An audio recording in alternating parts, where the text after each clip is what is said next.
Um médico estava operou uma líder religiosa conhecida no Brasil inteiro. Ela estava se recuperando e, como todo cirurgião, ele fazia as visitas normais aos seus pacientes recém-operados. E em visitando essa pastora, bispa, bem importante no cenário religioso brasileiro, ela começou a evangelizar esse médico. Um médico muito inteligente, autor de 5 livros, até aquele momento, espírita, convicto. E ela tomou para si a obrigação de evangelizá-lo. Ela entendeu que ela estava ali no hospital, passando por aquele processo, porque Deus havia dado a ela uma missão. E como se diz no militarismo, missão dada, missão cumprida, e ela evangelizando.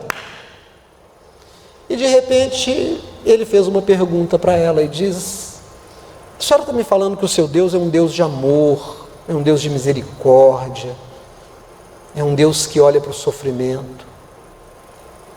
Como é que esse Deus de misericórdia, esse Deus que a senhora está me apresentando, deixa acontecer um tumor num feto dentro da barriga da mãe ali,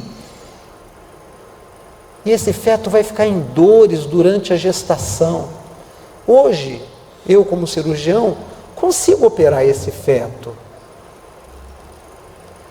mas eu sei que ele sofre, e sei que depois, quando nascer, vai carregar sequelas e nunca vai ser uma criança normal e perfeita. Como que um Deus de amor, um Deus de misericórdia, deixa isso acontecer? E aquela mulher não soube responder. Não respondeu. Se fosse você, se ele fizesse essa pergunta para você, eu fiz essa pergunta hoje para 2 pessoas que são crentes, e nenhuma das 2 me deu uma resposta que aplaque a minha alma. Pelo contrário, até disseram: eu não tenho nenhum compromisso com aplacar a alma desse médico. Eu acho que tem. Existe resposta na Bíblia? Existe. Irmãos, eu quero ler com vocês algumas passagens e a gente retoma esse pensamento após as leituras. Abra sua Bíblia comigo, por favor, em João, Evangelho de João, capítulo 3. E havia entre os fariseus um homem chamado Nicodemos, príncipe dos judeus. Este foi ter com Jesus à noite e disse-lhe: Rabi, bem sabemos que és mestre vindo de Deus, porque ninguém pode fazer estes sinais que tu fazes se Deus não for com ele. Jesus respondeu e disse: na verdade te digo que aquele que não nascer de novo não pode ver o reino de Deus. Respondeu-lhe Nicodemos: como pode um homem nascer sendo velho? Porventura pode entrar no ventre da sua mãe e nascer outra vez? E Jesus respondeu: na verdade te digo que aquele que não nascer da água e do Espírito não pode entrar no reino de Deus. O que é nascido da carne é carne, o que é nascido do Espírito é Espírito. Não te maravilhes de te ter dito: necessário vos é nascer de novo. O vento assopra onde quer e ouves a sua voz, mas não sabes de onde vem nem para onde vai. Assim é todo aquele que é nascido do Espírito. Nicodemos respondeu e disse-lhe: como pode ser isso? Jesus respondeu e disse-lhe: tu és mestre em Israel e não sabes isso? Na verdade te digo que nós dizemos o que sabemos e testificamos o que vimos, e não aceitais o nosso testemunho. Agora presta atenção nisso, irmãos. Se vos falei de coisas terrestres e não crestes, como crereis se vos falar das celestiais? Ninguém subiu ao céu, senão o que desceu do céu, o Filho do Homem que está no céu. Abra sua Bíblia comigo em Hebreus capítulo 5, verso 8 em diante. Ainda que era filho, aprendeu a obediência por aquilo que sofreu. E sendo ele consumado, veio a ser a causa eterna da salvação para todos que lhe obedecem, chamado por Deus sumo sacerdote, segundo a ordem de Melquisedeque, do qual muito temos de dizer, de difícil interpretação, porquanto vos fizestes negligentes para ouvir, porque devendo já ser mestres pelo tempo, ainda necessitais que se vos torne a ensinar quais sejam os primeiros rudimentos da palavra de Deus. E vos haveis feito tais que necessitais de leite e não de mantimento sólido. Preste atenção nessa parte, verso 8. Ainda que era filho, aprendeu a obediência. Agora veja o verso 11, do qual temos muito que dizer, de difícil interpretação, porquanto vos fizestes negligentes para ouvir. Vá, por favor, comigo para o Salmo 143, verso 1 e verso 10. Ó Senhor, verso 1, ouve a minha oração, inclina os ouvidos às minhas súplicas, escuta-me segundo a tua verdade e segundo a tua justiça. Escuta-me segundo a tua verdade e segundo a tua justiça. Verso 10. Ensina-me a fazer a tua vontade, pois és o meu Deus. Guie-me por teu bom espírito por terra plana. Ensina-me a fazer a tua vontade, pois és o meu Deus. Números capítulo 21. Ouvindo o cananeu, o rei de Arade, que habitava para a banda do sul, que Israel vinha pelo caminho dos espias, pelejou contra Israel e dele levou alguns deles por prisioneiros. Então Israel fez um voto ao Senhor, dizendo: se totalmente entregares este povo na minha mão, destruirei totalmente as suas cidades.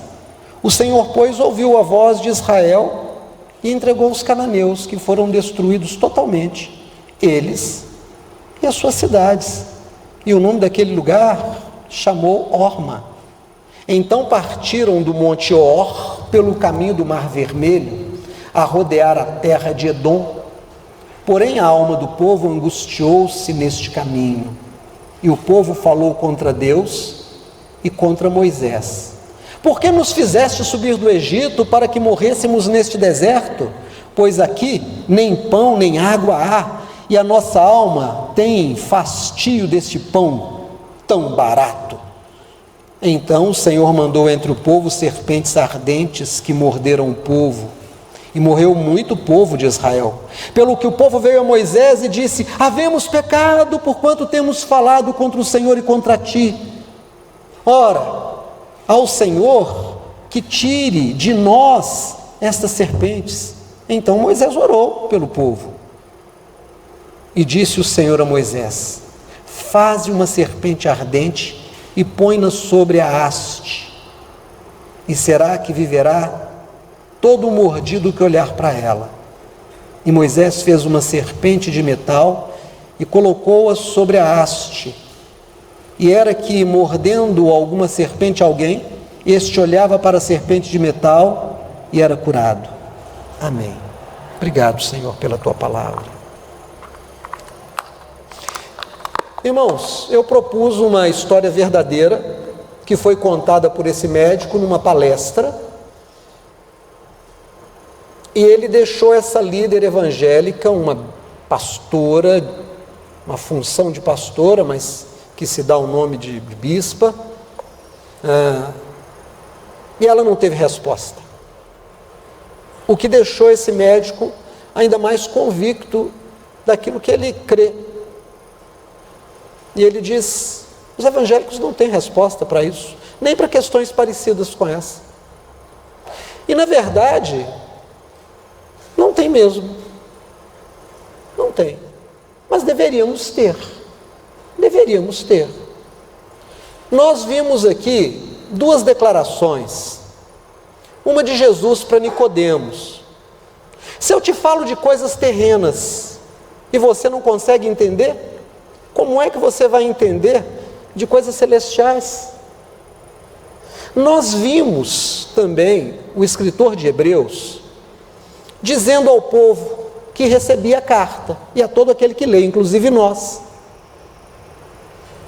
vocês já deviam ser mestres, e ainda tem necessidade que vos ensine os princípios rudimentares da doutrina de Cristo. Vocês se fizeram como neném, o tempo todo eu tenho que dar leite para vocês. Já era tempo de vocês terem respostas para as questões mais complexas da existência, mas vocês ainda precisam aprender coisas básicas. É uma verdade. Não adianta a gente se dar o nome de bispo, apóstolo, pastor, missionário, e a gente não entende grandes questões, porque a gente não consegue nem entender as pequenas questões.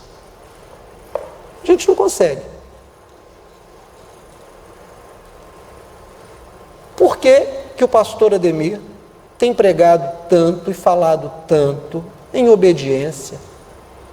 Incomoda alguns, incomoda. Primeiro eu quero esclarecer que não existe uma divisão entre Velho Testamento e Novo Testamento. Para de pensar desse jeito. Para de pensar que existe um Deus no Velho Testamento e um outro Deus no Novo Testamento. Mas o Deus do Velho Testamento era mais duro, do Novo Testamento ele é mais brando. Não é não. No Novo Testamento ele é muito mais rigoroso do que no Velho Testamento. Porque no Novo Testamento o homem já recebeu o Espírito Santo, que lhe abre o entendimento para as coisas espirituais. No Velho Testamento o Espírito Santo vinha e voltava. O Espírito Santo estava em um e passava para outro, mas ele não estava entregue. Os homens estavam numa zona de atraso espiritual para entender coisas espirituais. Por isso é que o apóstolo Paulo vai escrever em Gálatas dizendo assim: e vindo a perfeição dos tempos, a plenitude, a perfeição, Deus enviou seu Filho. Olha que interessante. Então tem um momento em que Jesus vem porque a humanidade havia alcançado um nível de capacidade de entender as coisas espirituais. E para consolidar essa capacidade, o Espírito Santo é derramado. Todo aquele que pedir o Espírito Santo vai receber. Profecia de Joel, repetida em Atos dos Apóstolos. E acontecerá naquele dia, diz o Senhor, que derramarei do meu Espírito sobre toda a carne, e até sobre os meus servos e as minhas servas, porque sobre toda a carne eu vou derramar, até sobre os servos, primeiro sobre o resto, depois eu vou enfatizar que até sobre os servos. Então não há uma desculpa para não entender a palavra de Deus, nem para Nicodemos, nem para aqueles que foram o primeiro destinatário da carta dos Hebreus, e nem para nós. Temos plena capacidade de responder àquele médico por que uma criança no ventre da sua mãe tem um tumor maligno. Temos a capacidade de entender e explicar por que uma bala perdida alcança uma pessoa inocente. Temos a capacidade de entender por que sobe ao poder um ditador que manda 6 milhões de pessoas para a morte. Paulo reforça isso explicando que nós temos a mente de Cristo lá no capítulo 2 de 1 Coríntios, mas algo acontece que nós não alcançamos isso. Uma coisa é estar disponível, outra coisa é a gente buscar. São duas coisas diferentes. O fato de estar disponível e derramado não significa que eu use. Vocês já viram aí pela rua uma autoescola para habilitados? Já viram alguns carros com essa faixa? Autoescola para habilitado. Cara, você já é habilitado. Você foi lá, fez o teórico, passou. Fez rua, passou. Tirou a carteira, ficou 1 ano com a carteira, não teve problema, ela virou a carteira definitiva. Mas não dirige. Essa carteira serve para quê? Em algum momento você diz assim: não sei mais dirigir. Eu tenho medo de pegar um carro na Avenida Amazonas, tem um ônibus de um lado, tem um motoqueiro do outro. Quando eu estou seguro, vem um motoqueiro no meio ali, que é assim que o motoqueiro faz. Sem contar o cara da bicicleta, né? Que entra na frente do motorista. E aí você diz: eu preciso pegar autoescola de novo. Ter não significa fazer uso.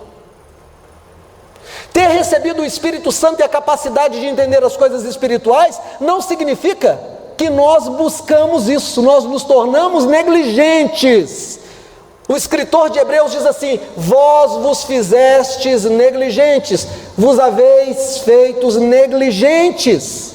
Sabe o que é negligente? Irresponsável, inútil. O negligente é um inútil irresponsável, ou um irresponsável inútil. Serve para quê? Para nada.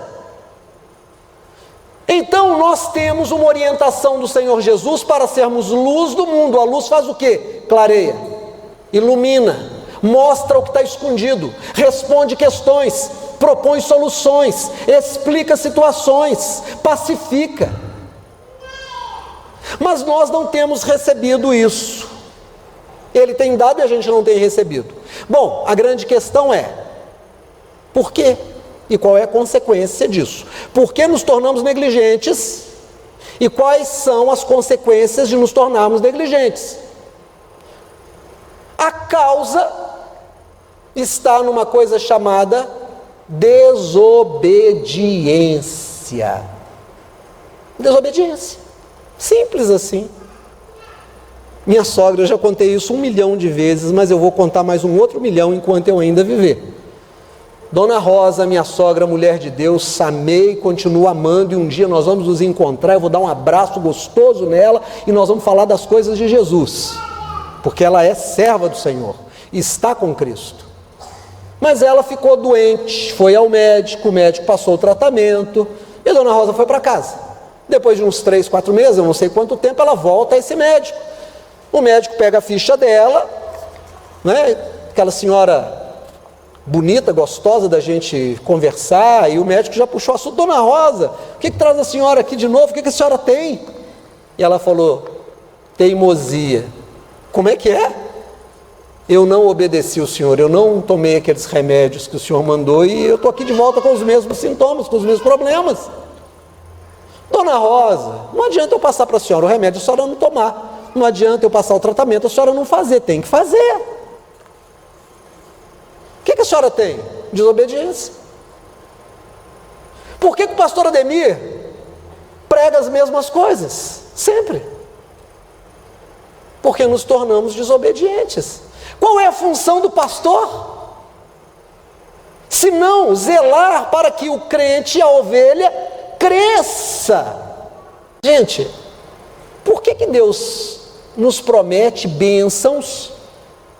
Por que Deus diz que vai abençoar a nossa colheita, a nossa amassadeira, que felizes nós vamos ser quando formos para o campo ou formos para a cidade? Por que Deus diz que vai abençoar os nossos filhos? Por que Deus diz que nós vamos prosperar financeiramente? A nossa religião é uma religião que apenas quer nos prosperar. Se for, ferrou o pedal.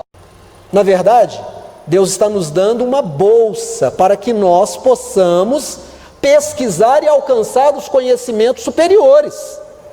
Jesus vira para o Nicodemos e diz assim: eu te falo de coisas da terra e você não entende. Como que eu vou te falar das coisas celestiais?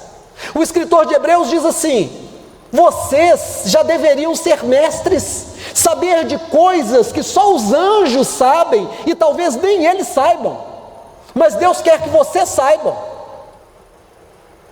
Deus quer que você tenha os recursos que Jesus usou na terra. Que você diga ao aleijado: levanta e anda em nome de Jesus, ele vai levantar e andar. Que você visite o canceroso que está com caroço e você bota a mão lá e aquilo vai esquentar, esquentar, esquentar e de repente não tem mais caroço. Que você pegue uma panela vazia e diga: Senhor, obrigado, e quando abrir a panela está transbordando de comida. Pastor, como é que a gente vai conseguir isso?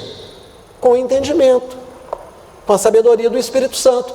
Ah, mas eu vou receber um dom. Irmão, dom é uma pedrada. A igreja entende dom como pedrada.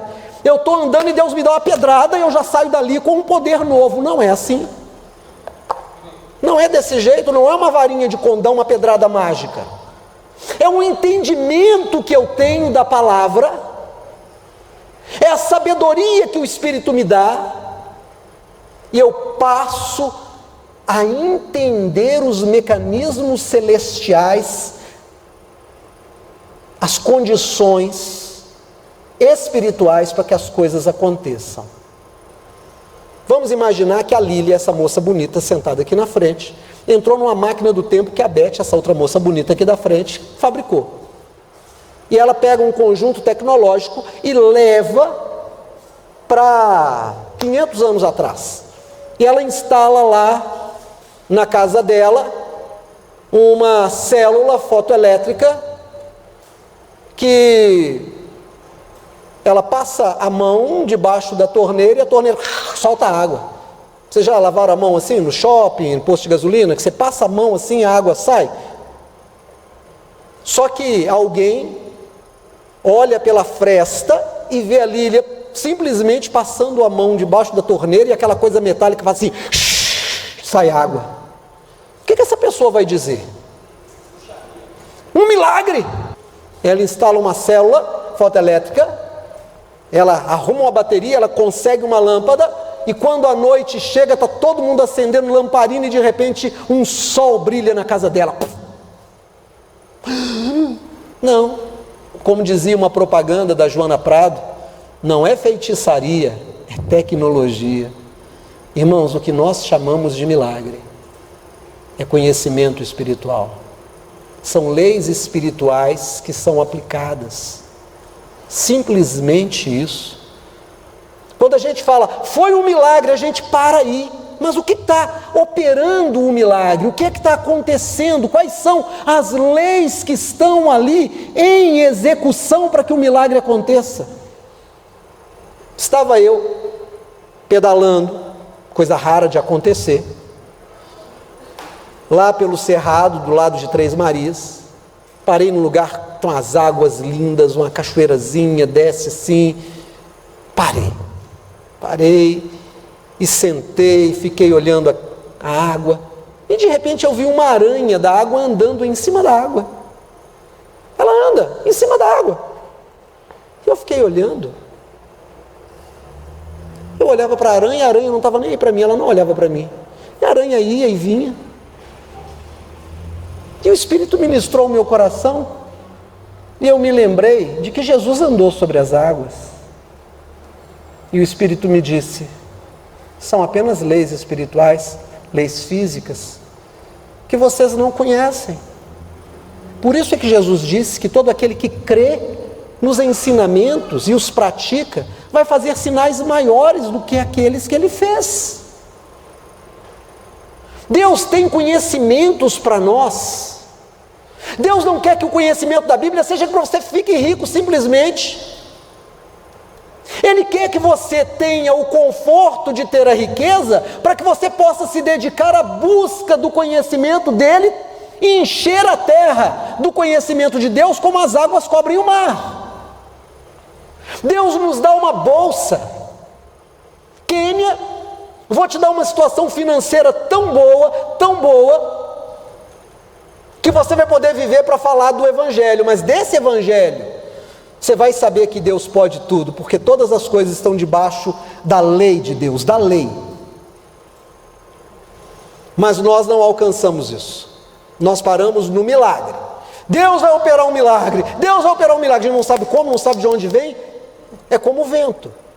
Jesus disse assim para Nicodemos, irmãos, isso é lindo, eu amo essa palavra. Jesus disse para Nicodemos assim, você vê o vento? Não, você sente o vento, não sabe de onde ele veio e não sabe para onde ele vai.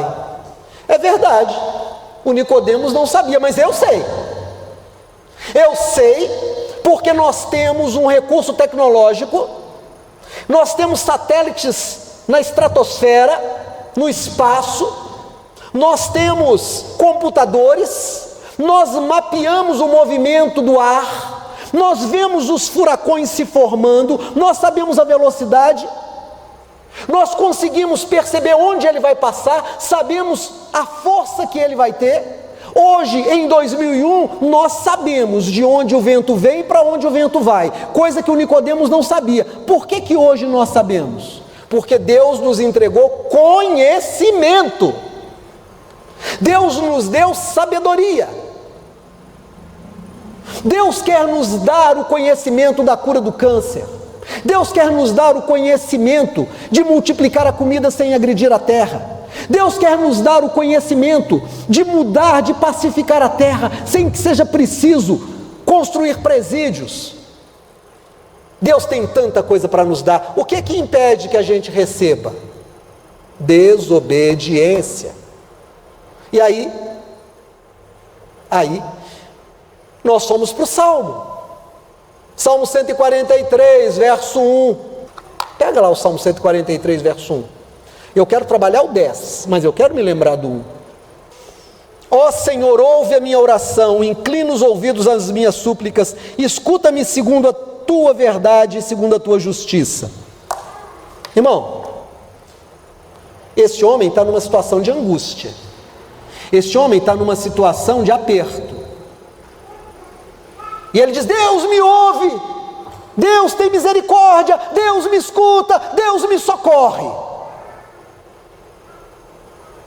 No verso 10, ele vai dizer assim: ensina-me a te obedecer. Irmão, é isso que ele fala. Olha lá o verso 10, presta atenção. 143, 10. Ensina-me a fazer a tua vontade, pois tu és o meu Deus, guie-me pelo teu bom espírito em terra plana. Senhor, me ensina a obedecer. Senhor, me ensina a obedecer. Opa, o verso 1, Senhor, estou em angústia. Verso 10, me ensina a obedecer. Hebreus capítulo 5, verso 8. Embora sendo filho, aprendeu a obediência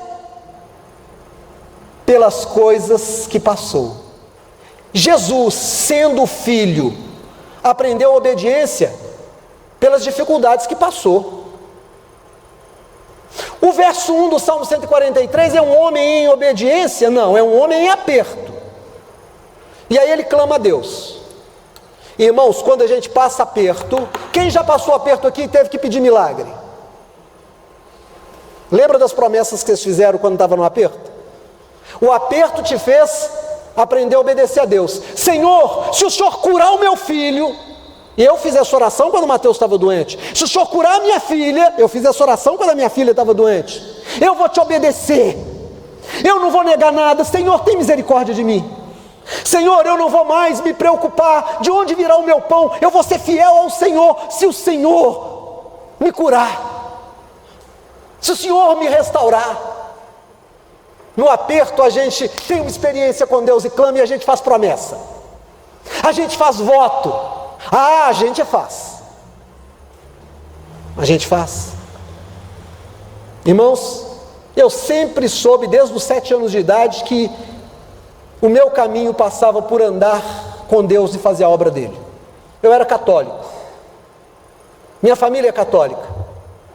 Na casa do meu pai tinha uma mesa que era um quadrado de 1 metro por 1 metro com um tampão. Papai mandou fazer isso no tempo que ele casou.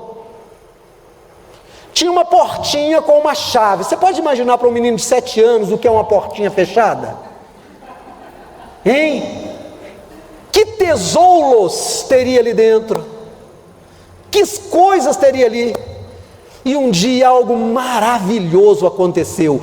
Eu achei a chave. Uma chavinha desse tamanhozinho. Que coisa maravilhosa. Eu sabia onde estava o tesouro, que era assim que eu falava, e eu sabia que eu podia abrir aquela, mas eu não podia abrir quando minha mãe estivesse lá, porque ela não deixava. Ela só guardava coisas importantes da casa lá dentro, documentos, as coisas dela lá, do meu pai. Mas um dia minha mãe saiu, um dia meu pai não estava em casa, estava só eu e meus irmãos brincando, e eu me lembrei daquela chavinha. Peguei a chavinha, o coração batia forte, fui até aquela porta maravilhosa. O que teria ali atrás daquela porta? Abri a chave. Abri a porta. Achei 1000 coisas. Correntinha de ouro num potezinho de porcelana, documentos, um monte de coisa. Mas eu achei um livro que se chamava Meu Missal Dominical. Era a liturgia de todas as missas daquele ano. Daquele ano estava impresso ali, 1960 e alguma coisa, não sei se era 66, 67. E eu peguei aquele livrinho, eu já estava alfabetizado, 7 anos, né? Eu estava lá, e eu comecei a ler. E eu lia, e aí eu me lembrei da missa, porque eu ia à missa. Então, na liturgia tem um texto do Velho Testamento e tem um texto do Novo Testamento. Talvez por isso, por essa influência, eu goste tanto de pregar com o Velho Testamento e com o Novo Testamento numa mensagem só. E sabe o que acontecia? Eu entendia tudo. Então eu sabia desde os 7 anos que essa palavra já estava disponível para mim.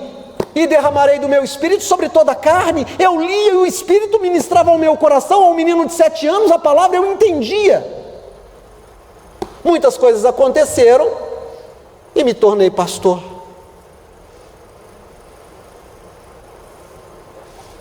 Um dia, trabalhando com táxi e já dirigindo a comunidade cristã era bem pequenininha, e eu não pensava em depender de igreja de forma nenhuma. De forma nenhuma.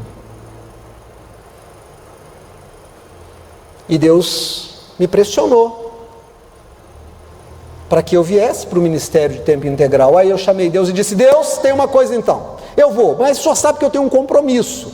Eu comprei uma Elba 1992, e eu estou pagando, eu tenho 12 prestações, eu fiz em 12 prestações, né? Eu vou fazer o seguinte, vou lhe dar uma palavra. Eu estava num aperto lá, falei: olha, eu vou no final desses 12 meses, quando eu terminar de pagar esse carro, eu vou para o ministério de tempo integral e não vou me preocupar de onde virá o meu pão. Irmão, eu sempre trabalhei desde os 12 anos. Sempre trabalhei. Isso para mim, depender de igreja, era um negócio, não tem jeito. Tem que depender do meu trabalho, da força do meu braço. Mas eu falei para Deus. E o tempo foi passando, eu estava construindo uma área que é a minha área gourmet lá na minha casa. Ela é pequenininha, né? Não devia nem chamar área gourmet, devia ser só área gur, não cabe nem um me.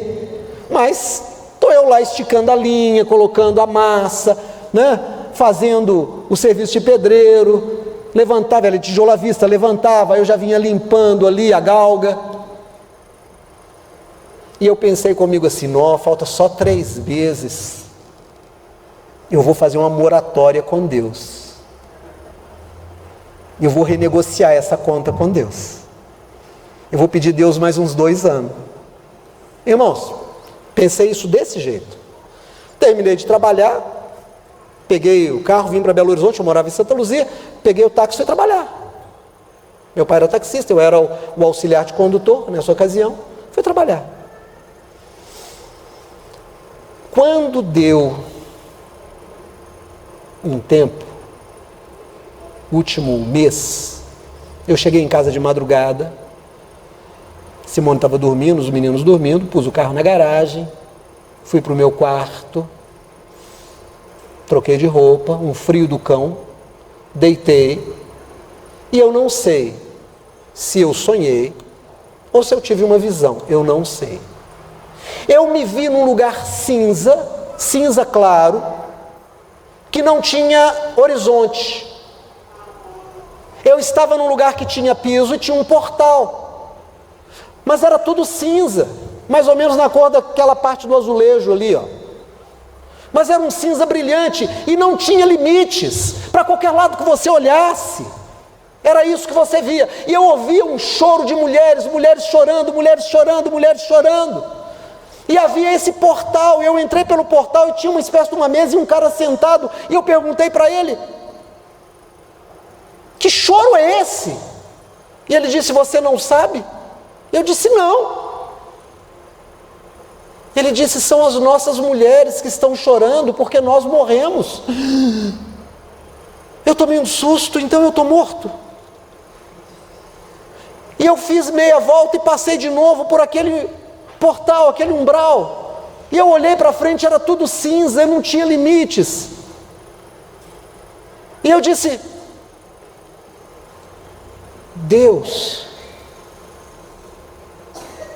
deixa eu voltar. Eu entendi que eu havia mentido para Deus, porque eu disse que no final dos 12 meses eu viria para o ministério de tempo integral. Foi o que eu entendi. E que eu havia mentido para Deus porque eu desejei renegociar uma coisa que Deus não abriria a mão. E Deus se você não vai fazer a coisa para que você foi criado, você está sendo negligente, não tem por que você ficar ali. E eu disse: Deus, se o Senhor me deixar voltar, eu vou trabalhar sem pensar de onde virá o meu pão. Eu não vou me preocupar de onde virá o dinheiro. Irmãos, eu fiquei na expectativa de que Deus me fizesse alguma coisa. Eu olhei e não aconteceu nada. Veio uma voz de mim, de dentro de mim, falando comigo: Deus não confia mais em você, porque você mentiu para Ele. Uma tristeza, um peso, uma dor, e eu caí de joelho, e eu disse: Deus, se eu não posso voltar, tira a unção que está em mim e põe no meu filho, para que ele termine essa obra que eu já comecei, que era a comunidade cristã. Quando eu fiz isso, irmãos, com o coração realmente arrependido, algo fez assim, eu senti, eu sendo sugado, tragado, e eu apareci sentado na minha cama, e olhando, e eu peguei a coberta e fui puxando devagarzinho, fui escorregando para dentro da cama e trazendo o cobertor, e eu não dormi, morrendo de medo.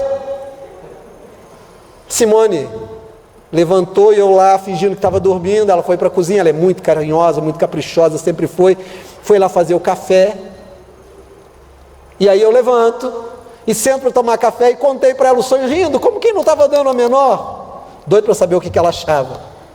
Eu contei rindo, eu tive um sonho estranho. Ela não riu, ela olhou para mim e falou: Deus falou com você, você toma jeito. Irmãos, vocês não têm ideia do que foi o último mês. Que coisa horrível. E aí aconteceram algumas coisas. O fato é que quando deu o último dia, o meu melhor dia, Dudu, de táxi, era sexta-feira. E o segundo melhor era sábado. Eu tinha um passageiro que descia em Pampulha e eu buscava toda sexta. Aquela foi uma semana horrível, mas naquela sexta-feira que estava dando um mês, eu fui para o aeroporto, ele passou por mim, eu não o vi, ele não me viu. Eu estou lá, ligo para ele, falo: cadê você? Seu voo chegou tem uma hora. Eles têm uma hora que eu estou em casa, você não me pegou. Eu falei: como não? Estou aqui no aeroporto. Eu entrava no carro e passava mal. Cheguei em casa, falei com a Simone: é sexta-feira, eu não consigo mais trabalhar desse jeito, não tem mais jeito, é só igreja. Dentro de mim mudou tudo. Aí ela falou: glória a Deus. Eu falei: glória a Deus, eu não tenho que te contar uma outra coisa então, né? Nós não temos nem R$5 para comprar pão amanhã de manhã, que é sábado. E ela falou: o Senhor proverá. Quando ela falou: o Senhor proverá, irmãos, a gente estava morando de aluguel aqui na casa da Dona Vitória, um barracãozinho para ficar perto da igreja, eu já tinha saído da minha casa. Lembra disso, Sandra? Eu falei: amém. E de lá para cá, o Senhor nos supriu. O que eu quero contar para vocês? Eu sei o que é mentir para Deus. Eu sei que Deus é muito sério. Eu sei que você já passou por aperto, que você disse para Deus que você entregaria tudo, que você seria um crente verdadeiro, que você não negligenciaria o dízimo. Eu sei que você prometeu que você serviria o Senhor, que você evangelizaria. Eu sei que você fez promessas para Deus no dia do seu aperto. Quando eu vejo que na escola dominical a igreja está vazia, eu sei que tem crentes que estão mentindo para Deus. Quando eu não vejo o dízimo de gente que eu sei que é crente, Pastor, o senhor olha? Não, eu não olho, mas às vezes eu estou lá e eu percebo. Eu sei que essa pessoa está mentindo para Deus. Sem contar aquele que quando você chama atenção, vai embora para ser vingado, pastor.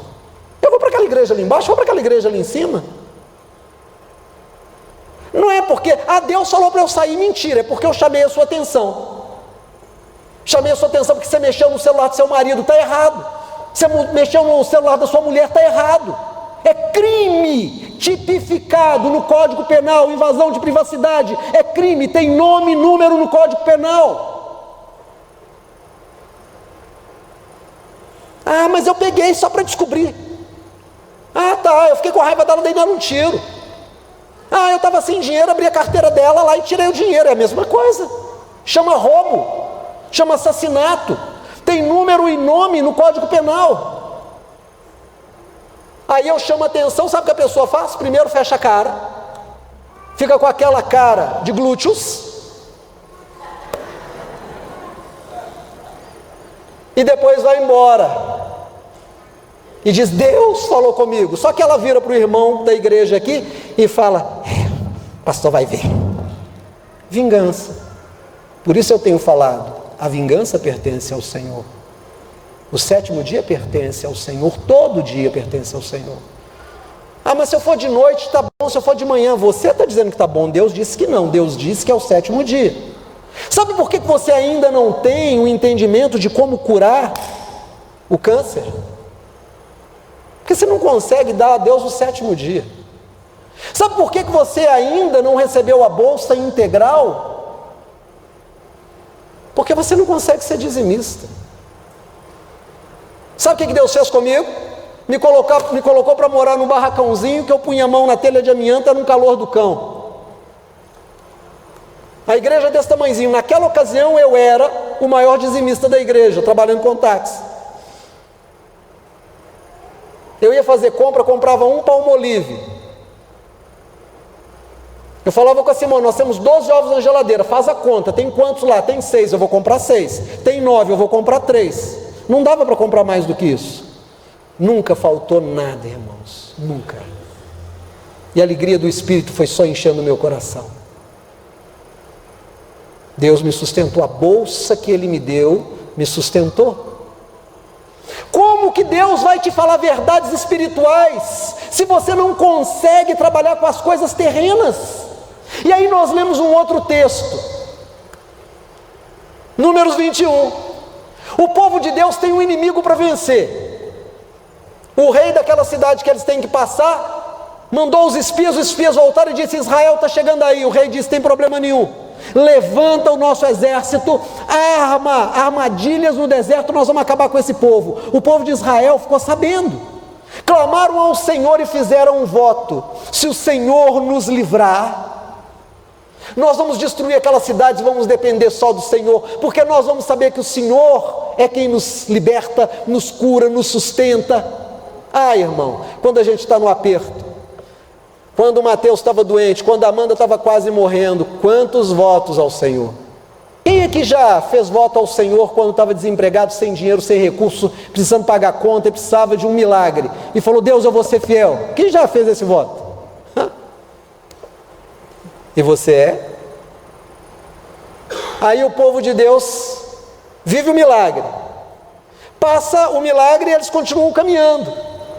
Aí eles viram para Moisés e dizem assim, ficamos cheios de Deus, esse negócio. Não, Deus é muito exigente. Que Deus é esse? Que Deus bravo é esse? Nós queremos um Deus de amor. Nós queremos um Deus light. Nós queremos um Deus diet.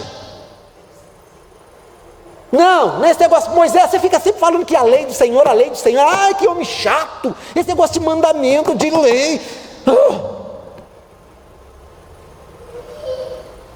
Tá certo. Serpentes entraram pelo acampamento e começaram a morder o povo, e o povo começou a morrer. E aí eles perceberam, irmãos, a gente sempre sabe, como eu soube lá naquele plano que eu fui, que eu tinha mentido para Deus e Deus não ia voltar atrás. Ele me deu o entendimento. O povo de Israel também soube que as serpentes estavam lá porque eles mentiram para Deus. Eles disseram que dependeriam só de Deus e agora eles estavam enfastiados de Deus. Deus está pedindo muito. Mas no momento em que as serpentes começaram a picar, eles correram e disseram: Moisés, ora a Deus por nós. Nós falamos contra Deus e contra você. Você quer ver uma coisa? Não cite nome. Quando alguém sai da igreja em honra, quando Deus fala com alguém, esse alguém não fala mal da igreja que ele saiu, nem do pastor que ele tinha. Se você conhece alguém que saiu da igreja e que fala mal da igreja ou que fala mal do pastor por qualquer situação, essa pessoa saiu por birra, por vingança. O Senhor Deus diz assim: a mim pertence a vingança, eu que retribuirei. A pessoa está em pecado, nada vai dar certo. Sabe o que vai acontecer em algum momento? As serpentes vão entrar. Você sabe que o sétimo dia é do Senhor, mas você não visita os enfermos, não visita o hospital, não visita, não evangeliza. Você não vem à escola dominical, não vem à noite, não vem... Em algum momento as serpentes vão entrar. Você prometeu a Deus que seria um dizimista, você recebeu um milagre, você teve uma porta aberta, algo aconteceu. E você em algum momento resolve roubar a Deus. As serpentes vão entrar. E aí o Moisés ora a Deus e Deus diz assim: faz uma serpente de bronze e levanta. Todo aquele que olhar para ela vai ser curado. Aí Jesus vem e diz assim no Novo Testamento: assim como Moisés levantou a serpente, também o Filho do Homem será levantado. E todo aquele que olhar para ele será curado. Sabe por que Deus me trouxe de volta? Porque eu me arrependi e olhei para Jesus e coloquei a obra dele em primeiro lugar. Senhor, então tira a unção de mim e não deixa a comunidade cristã acabar. Essa obra é do Senhor. Põe a unção no meu filho. Aí Deus disse: agora que você entendeu que você tem que depender de mim, eu posso te usar. E ele me trouxe de volta. Irmãos, Deus vai abrir o seu entendimento. Você vai fazer coisas tão grandes. O que Jesus fez vai ser tão pequenininho perto do que você vai fazer. Você vai saber de coisas que os homens não têm nem ideia. Mas primeiro você tem que fazer as coisas pequenas, as terrenas. Quando você fizer as terrenas, você vai entender as coisas espirituais. E eu vou te falar uma coisa como pastor, como alguém que vive isso, que experimenta isso. A bolsa de sustento que Deus nos dá é muito generosa. Onde Jesus passa, multiplica peixe, multiplica peixe, multiplica peixe, multiplica pão, multiplica pão, multiplica pão. Onde Jesus passa não tem fome. Onde Jesus passa, o aleijado levanta, o cego vê, o surdo ouve. Onde Jesus passa, o morto ressuscita. Onde Jesus passa, deixa Jesus passar na sua vida, entrega a sua vida ao Senhor, depende dele, o resto ele fará. Agrada-te do Senhor e ele satisfará os desejos do teu coração. Amém. Fique de pé em nome de Jesus.